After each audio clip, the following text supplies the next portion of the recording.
എന്നെ ഒറ്റിയത് എന്റെ ഏട്ടനാണെന്ന് എനിക്ക് സംശയമുണ്ട്. അങ്ങനെ ഒരു സംശയം ഉണ്ടെങ്കിലേ അയാൾ അങ്ങ് കൊല്ല്. എന്നിട്ട് എന്റെ അടുത്തേക്ക് വാ. ആ നേരത്ത് ഞാൻ വേണമെങ്കിൽ നിങ്ങളെ ഭർത്താവായിട്ട് അംഗീകരിക്കാം. അല്ലാതെ എനിക്ക് കാണണ്ട. കള്ളപ്പണക്കാരനെ കാണാനായിട്ട് ആൾക്കാരിപ്പോ കാത്തിരിക്കുക. ആരെങ്കിലുമൊക്കെ എന്തെങ്കിലുമൊക്കെ പറഞ്ഞോണ്ട് വരും മുമ്പ് ഇറങ്ങി പോവാൻ നോക്ക്.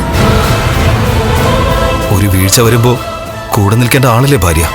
എനിക്ക് വില കൂടിയ സാധനങ്ങൾ വാങ്ങിച്ചുകൊണ്ട് തന്ന് എന്നെ സന്തോഷിപ്പിച്ചു. അതിന് അധികം ആയുസുണ്ടായില്ല. ഇപ്പോഴും ചിരിക്കുന്നത് അവളാ. ഇനി അവൾക്ക് പറഞ്ഞു നടക്കാം എന്റെ ഭർത്താവ് പോലീസ് കേസിലെ പ്രതിയാണെന്ന്. ജയിലിൽ പോവാണെങ്കിൽ ജയിൽ പുള്ളിയാണെന്നുള്ള പേരും കിട്ടും. നീ ഒന്ന് നിർത്ത് മോളെ. എന്തിനാ അവള് നിർത്തുന്ന? മോള് പറഞ്ഞതൊക്കെ സത്യമല്ലേ?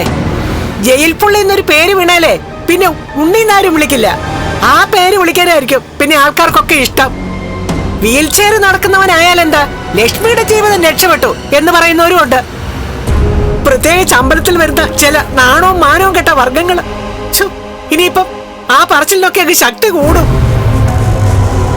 ഇനി നിങ്ങൾക്കൊപ്പം ഒന്നിച്ച് യാത്ര ചെയ്യാൻ പോലും എനിക്ക് പറ്റില്ല.